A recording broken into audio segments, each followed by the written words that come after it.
1421 সনে নিগমানন্দ আর্যদর্পণে প্রকাশিত শ্রী সুনীল কুমার নন্দীর লেখা জগতের স্বভাব এগিয়ে চলা।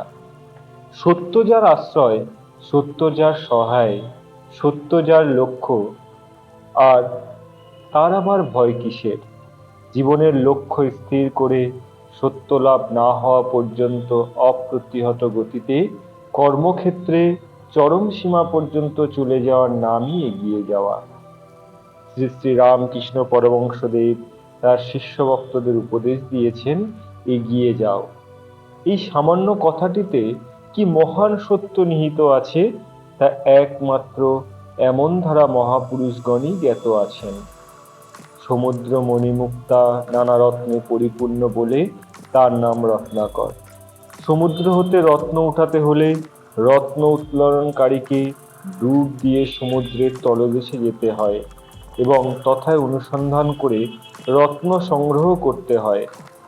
যারা সমুদ্রের তলদেশে পৌঁছাতে পারে না বা দুই একবার ডুব দিয়ে প্রতিনিবৃত্তি হয়, তারা রত্নের মুখ দেখতে পায় না। সুতরাং সত্যলাভ করতে হলে, সফল কাম হতে হলে বাধা বিঘ্ন রূপে হৃদয়ে পোষণ করত কর্মক্ষেত্রে এগিয়ে যেতে হবে।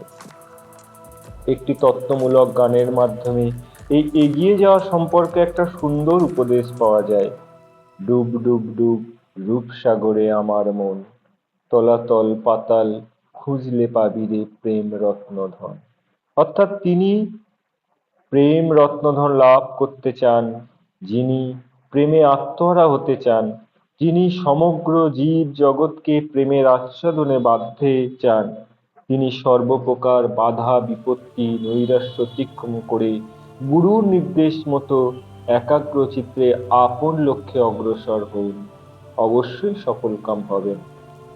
যারা মানব জীবনে পূর্ণতা লাভ করতে সমর্থ হয়েছে, তারা দেখিয়েছেন যে মানুষের অসাধ্য কিছুই নেই।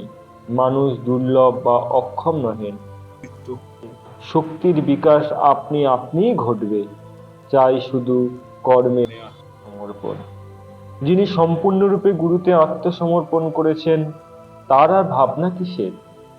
ভাবাতীত ভগবান তার ইহকাল পরকালের সব ভার কাঁধে নিয়েছেন।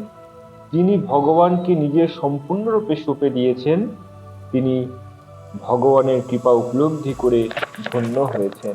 তাই সদ্গুরু নিগমানন্দদেব বলেন, যারা কায় মনোবাক্যে স্ব স্ব গুরুতে আত্মসমর্পণ করিয়াছেন, তাহাকে আশ্রয় করিয়াছেন, গুরুর প্রিয় কর্ম অনুষ্ঠান অর্থাৎ গুরু সেবা করিয়াছেন, তাহারা অজ্ঞানী মূর্খ হউক, বিবেক বৈরাগ্য না থাকুক, এমনকি ভোগাসক্ত থাকিলেও তাহাদের গুরুর যে গতি হইবে, তাহাদেরও সেই গতি হইবে। চিরকাল যাহা বলিয়া আসিয়াছি, আবার বলিতেছি, যাহারা আমাকে আমার বলিয়া আত্মসমর্পণ করিয়া শরণ লইয়াছে, তাহাদের মুক্তি না হওয়া পর্যন্ত আমিও মুক্তি হইব না। অতএব লক্ষ্য স্থির না করে কর্মক্ষেত্রে প্রবৃত্ত হলে সত্য লাভ সুদূর পড়া হতো, বরং জীবনই সব বৃথা। নদীর লক্ষ্য সমুদ্র, সে সমুদ্রকে লক্ষ্য করে কত বন দেশ নগর গ্রাম প্রান্তর অতিক্রমণ করে নীরবে অবিশ্রান্ত গতিতে আপন গতিপথে ছুটে চলেছে। যতদূর না যেভাবেই হোক না কেন, সমুদ্রের সঙ্গে তাকে মিশতেই হবে। সমুদ্রের সঙ্গে মিশবে এ আশা হৃদয়ে পোষণ করে কখনো একা, কখনো অন্য নদীর সঙ্গে মিশে এক প্রাণে এক ধ্যানে সমুদ্রের দিকে ধাবিত হয়। অবশেষে সমুদ্রের অমৃতময় সঙ্গ লাভ করে শান্তি সুখের বিশ্রাম, সেখানেই তার কর্মের শেষ। কেননা তখন সে সমুদ্রের সত্তায় মিশে তার বুকে লুকিয়ে অন্তরে বিরাট পাদমূলে নদী তার আপন ক্ষুদ্রত্ব সেই বৃহত্তমের সাথে একাকার করে সমুদ্রেই আমাদের জীবন নদীবৎ। নদী আমাদের আদর্শ, আর সমুদ্ররূপ সচ্চিদানন্দ ভগবান আমাদের লক্ষ্য। এই অনন্ত বিরাট সত্তায় আমাদের ক্ষুদ্র আমিত্ব ডুবিয়ে দেওয়াই মানব জীবনের একমাত্র কর্তব্য। এক ভক্তের প্রশ্নোত্তরে ঠাকুর মহারাজ উত্তর দিচ্ছেন, দেখো আমাদের জীবনটা স্তরে স্তরে সজ্জিত। এখন তুমি হয়তো একটা স্তরে এসেছো যেখানে আনন্দ নেই। এরপরেই হয়তো দেখবে জীবন আনন্দের প্লাবন বয়ে যাবে। সুতরাং যে কর্ম করতে তা ছেড়ো না। মাঝে মাঝে গুরুর সঙ্গে সাক্ষাৎ করতে যেও। তাতে মনের অবসাদ কেটে যাবে, আনন্দ ভিতরে পূর্ণ হয়ে উঠবে। গৃহস্থ তোমরা, সৎসঙ্গ তোমাদের পক্ষে মহৌষধ।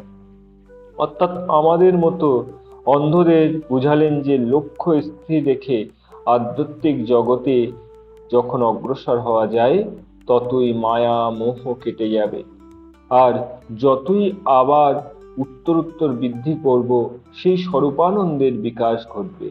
অবশেষে স্বরূপানন্দ সাগরে আনন্দে আত্মরা হয়ে আমিত্ব আনন্দ ঘন শ্রীগুরুর তথা ভগবান বিলীন হবে। আমাদের বিষয় শক্ত তাই বিষয়ের দ্বারা ভগবানের স্বরূপ বুঝাবার চেষ্টা করতেন। যিনি বিষয়ের অতীত, তার স্বরূপ ভাষায় ব্যক্ত করা যায় না, কারণ তিনি অনির্বাচনীয় আনন্দপ্রভ, চির সুখ শান্তির আধার। এগিয়ে যাওয়া যে ভগবৎ বাক্য, এর মূলে ভগবান অনন্ত শক্তি নিহিত। সত্য, ধৈর্য, সহিষ্ণুতা, বিশ্বাস, একাগ্রতা, একনিষ্ঠ ও সফলতা এই বাক্যের মধ্যে বিরাজ করেছে। বিপদ আপদ ভাবী সফলতার পরিচায়ক মনে করে অদম্য উৎসাহ ধৈর্যের সাথে একাগ্র চিত্তে সত্য লাভ হইবে এই বিশ্বাসে বলীয়ান হয়ে ফলাফল তার চরণে সমর্পণ করে আপন লক্ষ্যপথে অগ্রসর হতে হবে। কেননা গীতায় ভগবান অর্জুনকে বলেছেন, যারা জীবনের মূল মন্ত্র এগিয়ে যাওয়া, জীবনের লক্ষ্য সত্য লাভ, তার করতলগত। তাই ঠাকুর নিগমানন্দ বলেছেন, মত কর্ম পরম ভব। আমার কথার উপর নির্ভর করে অবিচারে আমার কর্ম করো। এ কথা আমি বারবার বলে আসছি। আমার মঠাশ্রম থাকুক বা না থাকুক, চলুক বা না চলুক, আমি যে এতগুলো লোককে খাটাচ্ছি, যদি তাদের সেইরূপ পারিশ্রমিক না দিতে পারবো, তবে খাটাবো কেন? আজ তারা অসীম উদ্যমে প্রাণপণে আমার কাজ করে যাচ্ছে, আমিও একদিন তাদের পারিশ্রমিক কড়ায় গণ্ডায় চুকিয়ে দেব। এ আমার পুনঃ উক্তি। বাস্তবিক এগিয়ে যাওয়ার মন্ত্রকে যিনি জীবনের সার করেছেন, তাকে আপন লক্ষ্যে পৌঁছাবার জন্য পাগল পাড়া হতে হবে। পাগলও তো আপন অভীষ্ট লক্ষ্যে দ্রুত পথ বিক্ষেপে এগিয়ে যাচ্ছে। এই অনন্ত বিশ্ব ব্রহ্মাণ্ডের মূল মন্ত্রই এগিয়ে যাওয়া। সমগ্র জীব জগৎ একই সূত্রে গাঁথা। নিত্য পরিবর্তনশীল জগতে ক্রমবর্ধমান সকলকে এগিয়ে যাওয়াই ক্রিয়া মাত্র। যতদিন না অন্ত্যেষ্টি ব্যষ্টি অংশ অনন্তের সমষ্টিতে বিলীন হবে, ততদিন পর্যন্ত ইচ্ছায় বা অনিচ্ছায় অগ্রসর হতেই হবে। তাই তো জগতের স্বভাব হচ্ছে এগিয়ে যাওয়া। যদি আপনাদের আমার উপস্থাপনা ভালো লেগে থাকে, তাহলে অবশ্যই একটা লাইক ও শেয়ার করবেন। আর নতুন নতুন উপস্থাপনা শোনার জন্য চ্যানেলটি সাবস্ক্রাইব করবেন।